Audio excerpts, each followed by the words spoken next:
आज जब वित्त मंत्री निर्मला सीतारमण ने बजट पेश किया तो लोग इस बात में ही उलझ गए कि उनके लिए वित्त मंत्री ने क्या खास दिया। खासतौर से नौकरी पेशा लोग निराश हुए क्योंकि उन्हें टैक्स में कोई रियायत नहीं दी गई।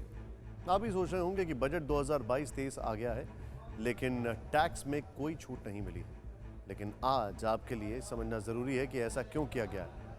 आपके लिए जानना ज़रूरी है कि सरकार का फोकस कहाँ है। जैसे कि हमने पहले भी बताया था, सरकार का फोकस युवाओं पर है, रोजगार पर है, लेकिन इसके लिए पूरा फोकस इंफ्रास्ट्रक्चर पर है। देखिए इस रिपोर्ट में। In 75 districts of the country by scheduled commercial banks. Such villages on the northern इस बजट के जरिए सरकार ग्रोथ के साथ ही बड़ी तादाद में नौकरियां देने के लिए टारगेट साध रही है और सरकार का बड़ा फोकस इंफ्रास्ट्रक्चर सेक्टर पर है। कैसे, ये समझने के लिए अब सड़कों को ही ले लीजिए। मौजूदा वित्त वर्ष के मुकाबले दोगुने हाईवे बनाने का टारगेट इस साल रखा गया है। 2022-23 में राष्ट्रीय राजमार्गों के नेटवर्क में 25,000 किलोमीटर का इजाफा करना है। बजट में इसके लिए 20,000 करोड़ रुपए रखे गए हैं।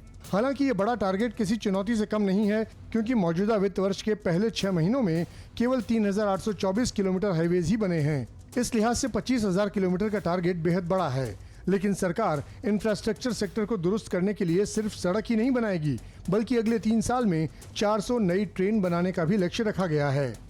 आम बजट में वित्त मंत्री ने 400 वंदे भारत ट्रेन का भी ऐलान किया है।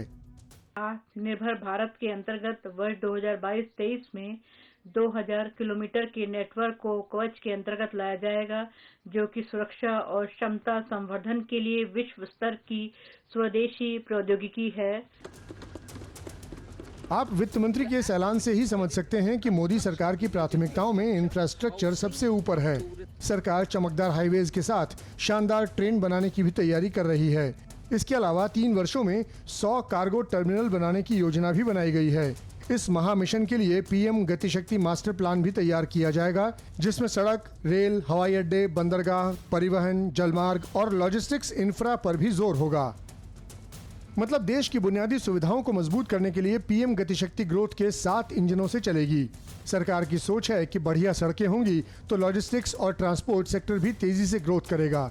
साथ ही सड़कों के किनारे इंडस्ट्रियल बेल्ट डेवलप करने में भी मदद मिलेगी और इस सब से बड़ी तादाद में नौकरियां पैदा होंगी।